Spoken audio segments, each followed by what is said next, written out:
to be in a beautiful, vibrant Jewish community in the middle of Florida, probably, I don't know if I would have laughed, I don't know if I would have cried, I would not have believed you. And so, well, it happened with enough pulling the strings in the military. I got permission to leave for a 2-week leave, and here I am. Anyway, this morning, believe it or not, I got an invite from my company commander. I got like an RSVP-only invite to join the upcoming operation in Rafah. Now, if it will happen imminently or won't happen imminently, I guess we'll find out as the days go by. But he said, and I mean, this is just only can happen in the Army, they said we have 3 open positions. We need a light machine gunner, a heavy machine gunner, and a marksman. And he said, you are qualified in all 3. So we could save room, come along, and you'll be qualified in all 3. I said, I'm speaking in Tampa Bay. I don't know, maybe you can reschedule? So, anyway. They seem to have rescheduled, so you guys are first priority. So that's why they delayed the operation. That's right. So Okay. my flight will come back and we can It shows that they started. That's right. So they're pretty much in like. Yeah, So just to skip through just a couple of photos here, I'll go through just about 5, just to tell you guys. It gives you a little illustration of the kind of a range of experiences you'll go through. The average day in the IDF, again, like the rabbi said, you can't get that idea from the media. You can't get that from reading the press. You can't even see it from watching the videos and the photos. It's an experience. Being in the IDF is an absolute honor. I've been in the IDF for about 4 years now. It's an honor that I thank myself that I made the right decision, and I thank God for keeping me alive through the experiences that I've been through. But just to show you guys a quick illustration. This is, for example, on October 8th. This is in Sderot. These are confiscated weapons of the terrorists that invaded with loaded bullets that only a few hours earlier had taken the lives of innocent civilians. And this I kind of juxtaposed with like 3 years earlier than that. This is me finishing basic training. You can see I have a green beret on. I just enlisted 8 months earlier, and I've got an M240, light machine gun 7.62, and I'm proudly finishing my basic training, and that's the exact same pose I had years later here in Sderot on October 8th. That's finally a picture of my first time seeing my wife in I think about 65 days after coming back from Gaza. And I'm a little worse for wear, and a little bit tired, and a little bit less weight, but the smiles tell the story. We're obviously quite happy to see each other. And there's plenty of photos that unfortunately I had the ability to take in Be'eri. That's where we were on October 8th. And that's what the pictures. Hope you've seen enough. I know I have. So let's begin. I'd like to dedicate the first moments of our time here tonight, again, in echoing of what the rabbi said about those who have come before us. And we can say a lot of prayers. We could say a Mishaberach prayer that the Lord, who has been merciful throughout the generations, let him be merciful on us too. That's a beautiful prayer. We can mourn. Today is Holocaust Remembrance Day. I think it's quite fitting. We can mourn and we can remember, and we can swear to ourselves and to our God and to our families, never again means never again. But perhaps most meaningful of all is that we can dedicate a little corner of our lives, a little bit of our actions for those who no longer can, for those who have passed on. And that means anyone from the big battalion commanders who were killed in Gaza or killed sleeping in their beds in the barracks of the bases on October 7th, or the infants who were slaughtered in their mother's arms. For any of that range, we can dedicate for the soldier who is going to get married, maybe to be a little more patient with our spouses in his honor, because he no longer can. Maybe for the religious soldier who had finished yeshiva and joined the military, maybe we can put on some tefillin, because he no longer can. Maybe for the infants. That's what I did. There you go. Good job. And so all these things we can do, that we can dedicate a little bit of sanctity from our lives, perhaps even more than the prayers, and even more than the psalms, and even more than those sorrowful moments of remembrance, perhaps living for those who no longer can is even more meaningful. Just put it on one photo that's not as ridiculous. Is that a ridiculous photo? That's pretty good to go. So I'd like to take you guys back with me a few months prior to the northern half of the Gaza Strip, to a little area called Rimal. And you guys might know the Rimal area because of a famous landmark in the middle called Shifa Hospital. And so Shifa Hospital was right in the middle of the Rimal neighborhood. And me and my guys, late October, early November, were tasked. Let's get the blueprints. Let's get the maps. We're going in. We have the goal of surrounding Shifa. We have the goal of taking care of everything around Shifa Hospital, because we knew at the very get-go that's where Hamas is keeping perhaps hostages, perhaps weapons, perhaps it's an operations base. We would uncover later it's all 3. And so I'm getting ready to go in with my guys, and we're doing all the preparations, and it's a week and 2 weeks of preparation, and the day we're going in could be in 2 hours, it could be in 2 weeks, we have no idea. Suddenly the day comes, I give in my phone, wish goodbye to my family, my wife via WhatsApp, and we're in Gaza.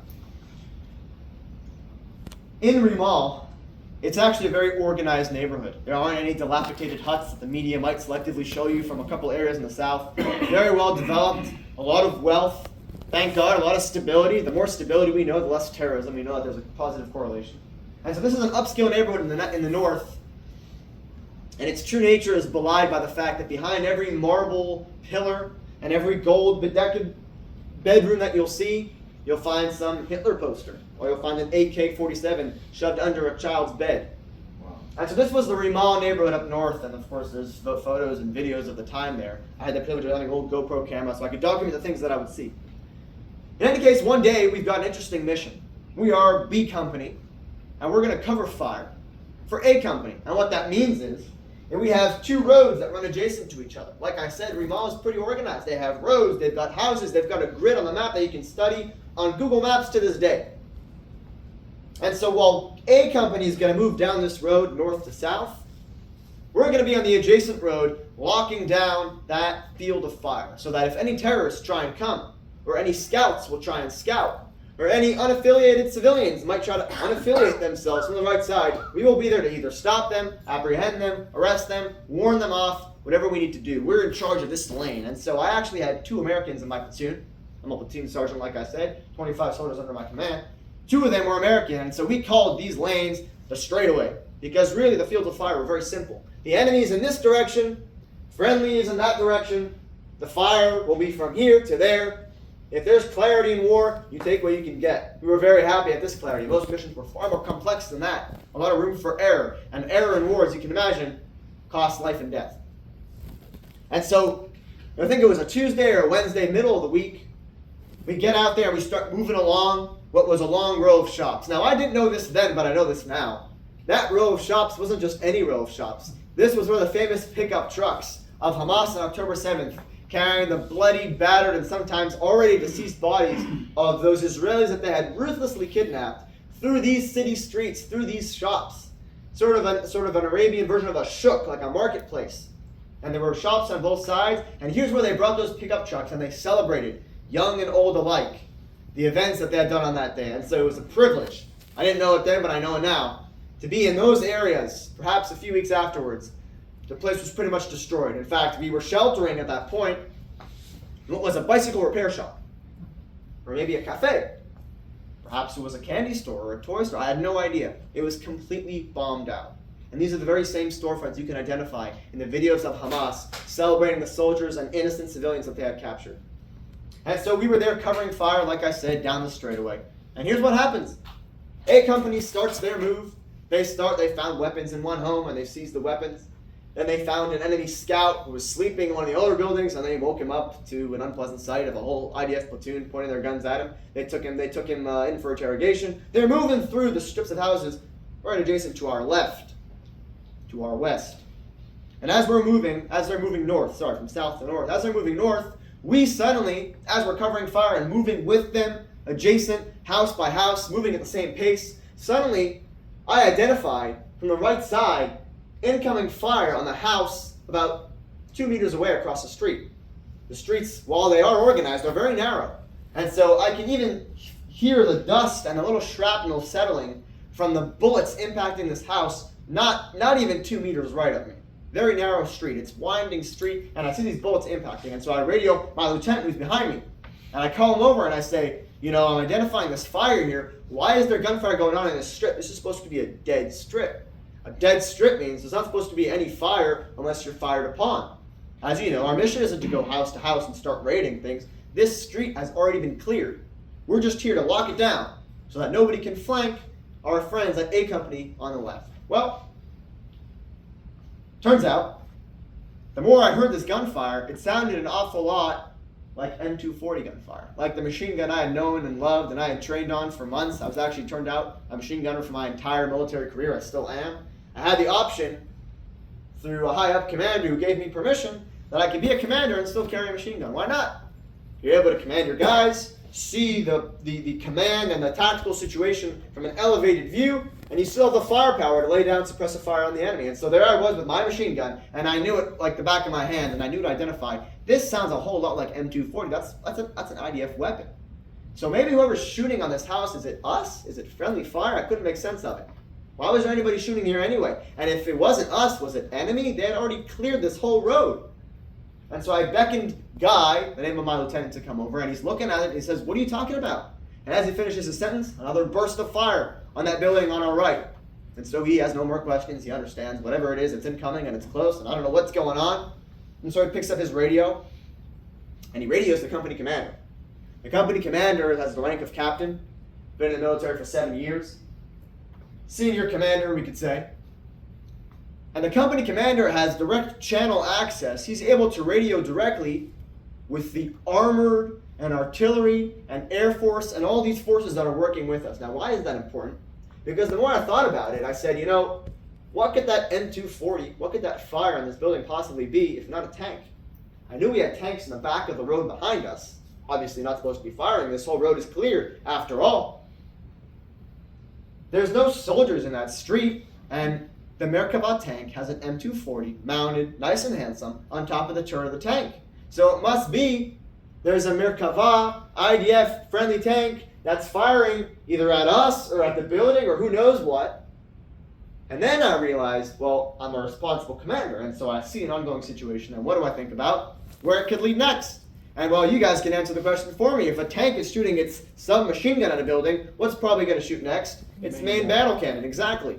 And so I only know it's a matter of time before this tank that's shooting here stops its, pick, pock, pock, and its little gun capabilities. It's probably on its own radio, getting permission from their own commanders to say, hey, can we unload an 105mm Merkava tank mortar onto this building? That would mean bad news for us. And if there's any IDF forces in that building that we don't know about, it would mean really bad news for them. And so I hear this ongoing conversation on the radio between Guy, my lieutenant, and the company commander who was radioing. And he says this, he says, there's a tank firing at us at the building right across from us. Thank you. At the building right across from us, and it's firing, and I don't know what they're firing at, and immediately the company commander, his name is Moti, just got married a few weeks ago actually, and he says, well, that can't possibly be.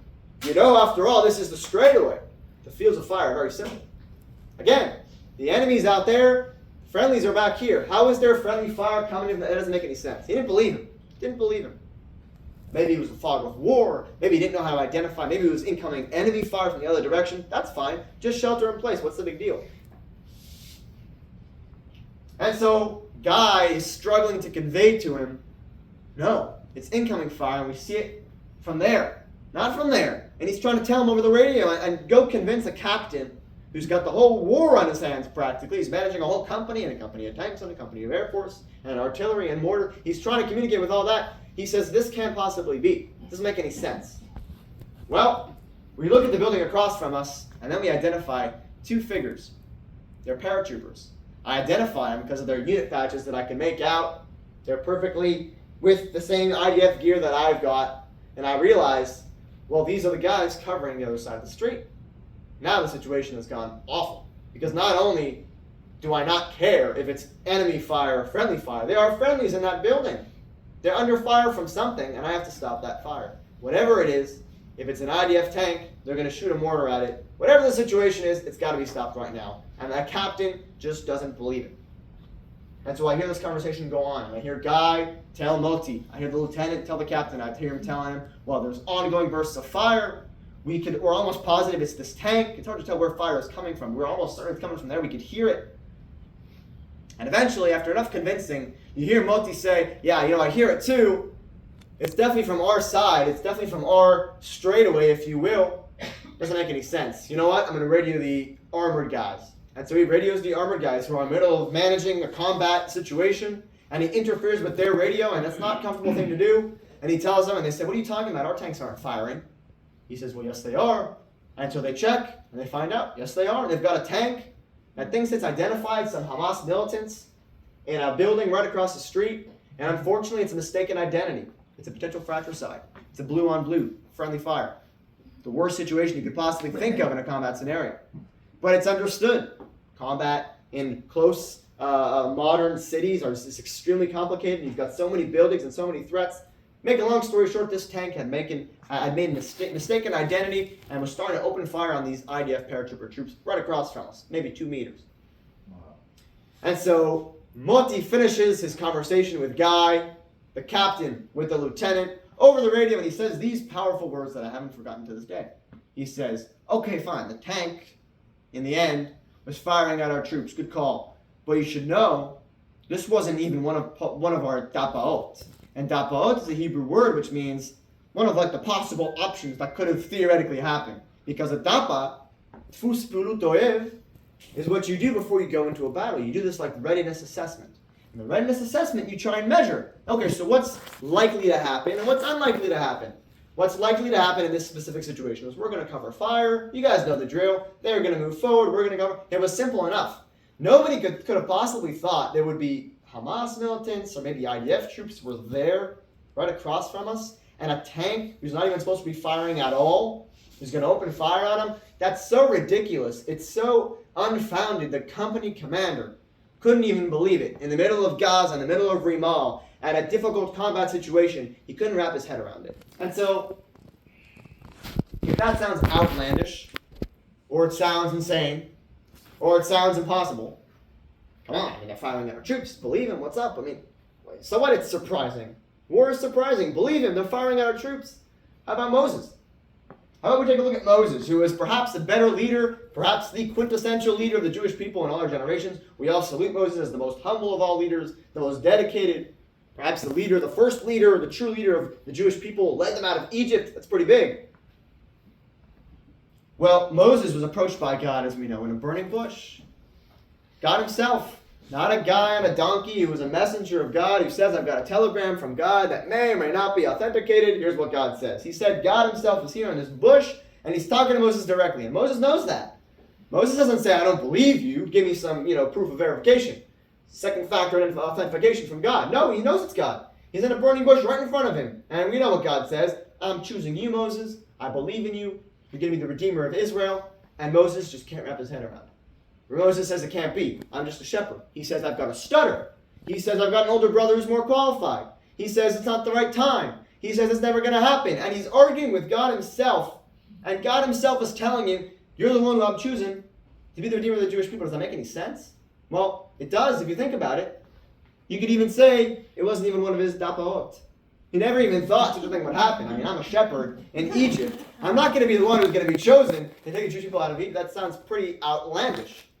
Just like my company commander is fully confident. He's 7 years in the military. He's got some combat under his belt. He's coming in. This road is clear. There's no way there's anybody else in these buildings. Suddenly he finds out, holy cow, there's two guys from the very same brigade, 2 meters away, and the tank, our tank, is firing on them right now.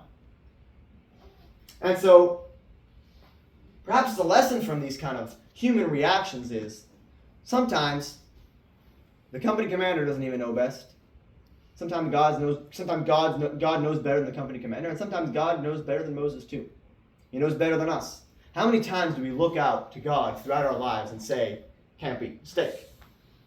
We do a special training exercise in the military that illustrates this very well. We do what's called a force-on-force, an up-4 exercise, where I'll be my commander, and you guys will be the guys ready to go do an exercise, and I'll take a couple of them, and they'll dress up in enemy uniform. They'll dress up in Hezbollah uniform, dress up in Hamas uniform. They'll take a couple plastic AK-47s and they'll join in, and they'll play as the enemy. And they come over to you, the commander, before the exercise, and they ask you, the commander, so where do you want to set us up? And you, the commander, you strategize, and you say, well, my guys are going to come in through this room, into this room. I want you to be a fake Hezbollah guy, a Hezbollah simulator, and I want you to hide underneath that rug. And so when they come into the room and they start looking around for terrorists, you could pop out from behind that rug and surprise them. Sounds great. Next guy. I want you to hide on top of that roof so that when they come in, you could snipe on them, obviously with paintball or laser. And you could simulate if they're going to be alert enough to be able to scout those rooftops. Good training. Good job. And so they come over to the commander, and that's what happens. And your guys, they go out into the training exercise, and you're watching carefully. Are they going to pay attention to that suspiciously human-sized lump under the rug? Well, they do or they don't, up to them, and you could congratulate them afterwards. Well, you guys were pretty sharp. You came into the room.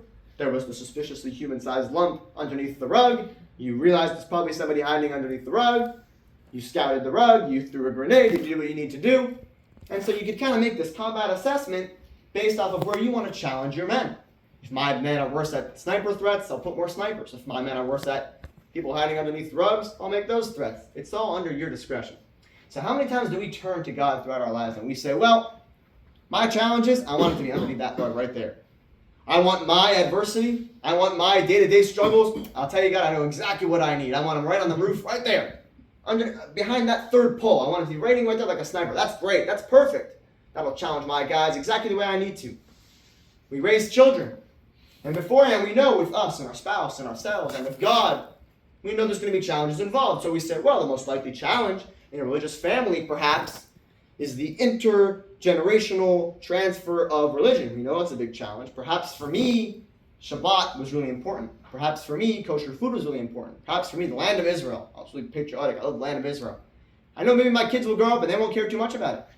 Maybe my kid will grow up and he won't wear the kippah like I did, or he won't keep the Shabbat like I did. I realize that's a challenge. We turn to God and we say, I'm ready to go. I want that enemy right underneath that rug. I think we're ready. Let's go. But suddenly a child with mental illness. Suddenly a child with Down syndrome. Suddenly developmental things that we turn to God and we say, that's got to be a mistake. That's not what I ordered. That's not part of my battle readiness assessment. Well, I don't have children, so I'll speak on something that I can speak of.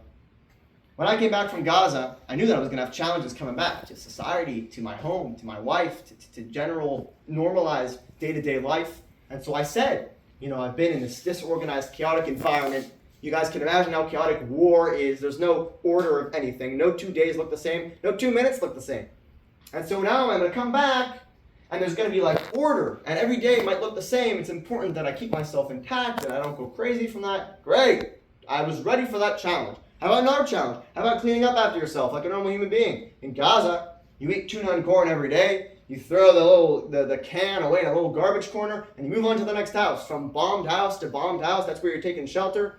Suddenly you come to a normal civilized city, and you don't have to be scared of the windows anymore. You don't have to hide from the doors anymore. Great, easy, adjustment. I got it. I was ready to go.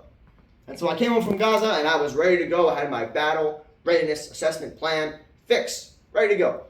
And suddenly, I come back home and I'm more emotionally volatile. I don't have as much control over my emotions.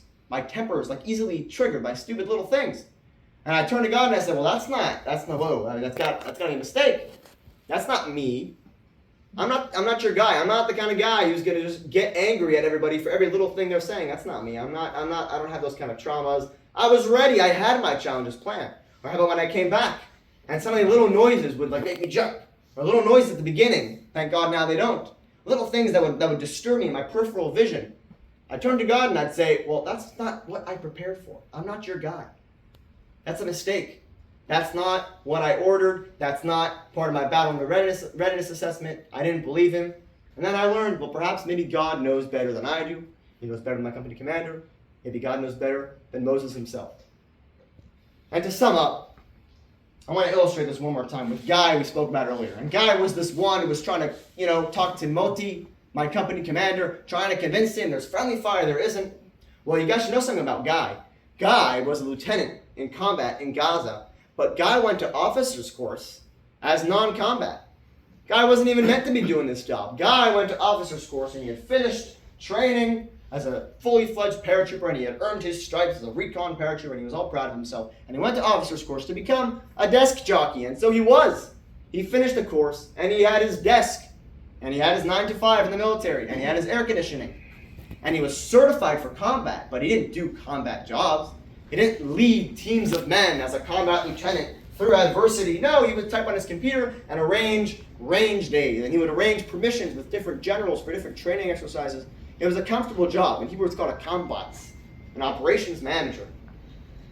Suddenly, a combat lieutenant was getting married, and his wife decided, I'm getting married to you. You're a lieutenant in combat. I'm not up for that. Choose either me or the military. You're not going to be away 3/4 of every month, see me once every 3 weekends. I'm not ready for that kind of lifestyle. And so he made that difficult choice that many of us make. He decided he's going to choose his family over work, his family over his mission and his passion. He was an officer and he liked it, but he hadn't much of a choice. He chose his spouse over his profession, decided he's getting off of the combat spectrum. He's going to be a non-combat desk jockey, much as he doesn't want to, and he'll finish his career that way and at least keep his marriage intact. And so who but Guy, the lieutenant, who's in his office, enjoying the air conditioning, hasn't ran on one of the 3K Army runs in probably 2 years. They turn to him and they say, well, we need you. You're combat certified. We need you to lead 25 guys at the Lebanon border. They're about to deploy. You have next Tuesday. It was Friday.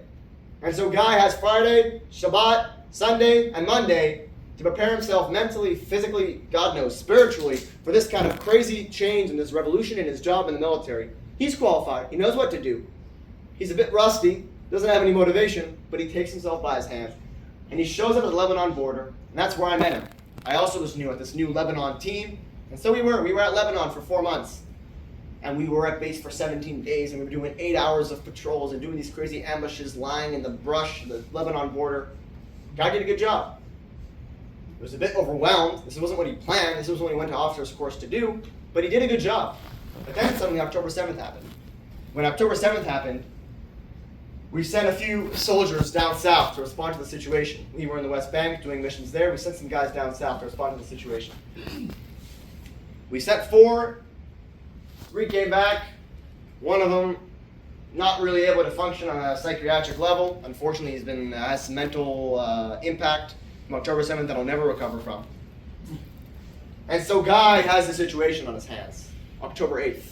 When we show up to Beirut and we continue the searches for the terrorists, we continue to search for those Jews who perhaps have made it, perhaps they haven't. We're sifting through this rubble, and Guy it dawns on him. One moment I was sitting in an air-conditioned office. The next moment I was 4 months at the Lebanon border, grinding my tail off with 8-hour patrols and going in and out and lying in a thorn bush waiting for Hezbollah that may or may not show up. And I don't know if you guys remember last Passover. We had mortars burning down the Lebanon border. That was us. We were the ones lucky enough to receive that gift from God. And so we were lying there taking mortars. And then October 7th, and he loses a soldier under his command, a brother. This is the guy you laid in that thorn bush with in Lebanon. His name was Binyamin. He was Oleh. He made Aliyah to Israel from France. Was engaged as well to get married. And so suddenly he's looking at himself, and he's musing to me, his fellow commander of this team, saying, now we're going into Gaza. This just keeps getting crazier. You know, I kind of think about it. This isn't what I wanted from the officer's course. Maybe if I knew this was coming for me, I wouldn't have done it. And we thought about it. It was one night, a starry night in Beirut, October 9th, I think it was. A couple of days afterwards, we know we're going into Gaza soon. And then he kind of reflected and he said to me, and he's a kid, he dropped out of high school, not the brightest one of the bunch, doing a good job, doing his best leading his men, but he remarks to me these powerful words. He says, you know, maybe if I was going to officer's course, and what I wanted was to be in this air conditioning office and lead the men from behind the screen, maybe if that's what I wanted to go to officer's course, then maybe I wasn't serving the country at all by going to be an officer and serving my country. Maybe I was only serving myself. Maybe all I was looking for was to order from God exactly what my challenges should be, exactly what I wanted because I know my skills best, I know my capabilities best, and I'm a shepherd. Or I know this mission best, and there's fire here, and there's no fire here. Anything else is a mistake. And he said, no, perhaps if I was going to officer's course with an idea of what exact job I'm going to do at the end, perhaps I wasn't serving my country, perhaps I was only serving myself.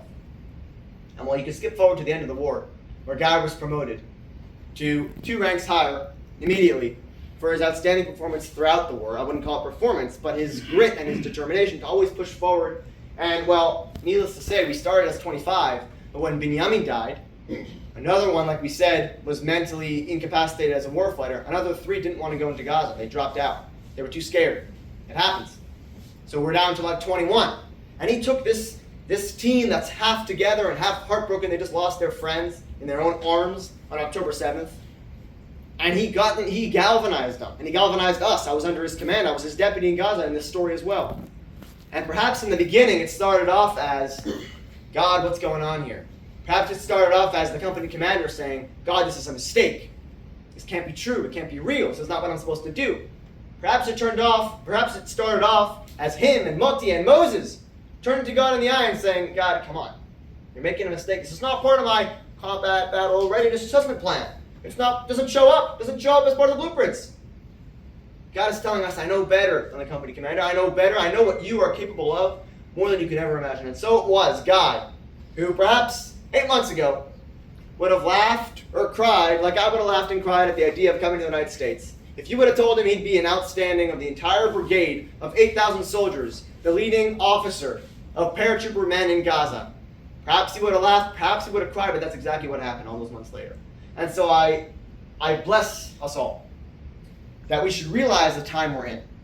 The time after October 7th, we've seen pogroms, we've seen Holocaust, we've seen wars, we've seen terror attacks, we've seen it all before, and yet every one of us know that this time after October 7th, these days where we're speaking about Rafah or not, or peace in the Middle East, or normalization or not, or World War III, these are times unlike any time that has come before. These truly are unprecedented days. And so I bless you and me that we should each realize the call that God is putting upon us.